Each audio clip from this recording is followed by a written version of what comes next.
વિકસિત ભારત સંકલ્પ યાત્રા અંતર્ગત કચ્છ જિલ્લામાં રાપર તાલુકાના ધાડીથર ખાતે કાર્યક્રમ યોજાયો હતો, જેમાં અન્વયે સરકારની વિવિધ કલ્યાણકારી યોજનાઓની ગ્રામજનોને જાણકારી આપવાની સાથે લાભાર્થીઓને વિવિધ યોજનાઓની સહાય વિતરણ કરવામાં આવી હતી.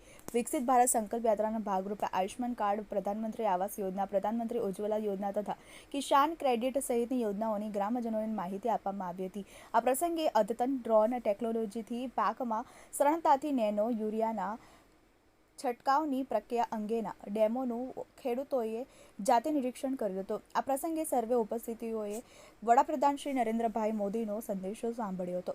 ભારતની વિકાસ યાત્રાને પ્રદર્શિત કરતી પ્રદર્શન ફિલ્મ પણ સૌએ નિહાળી હતી. કાર્યક્રમના અંતે ઉપસ્થિત મહાનુભાવો તથા ગ્રામજનો વિકસિત ભારત માટેના શપથ લીધા હતા.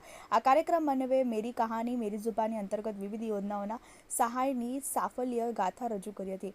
આ સાથે લાભાર્થીઓને વિવિધ લાભોનું વિતરણ કરવામાં આવ્યું હતું. આ કાર્યક્રમમાં ગામના પદાધિકારીઓ, અધિકારીશ્રીઓ, કર્મચારીશ્રીઓ તથા શાળાના શિક્ષકશ્રીઓ, સ્ટાફ તેમજ ગ્રામજનો જોડાયા હતા.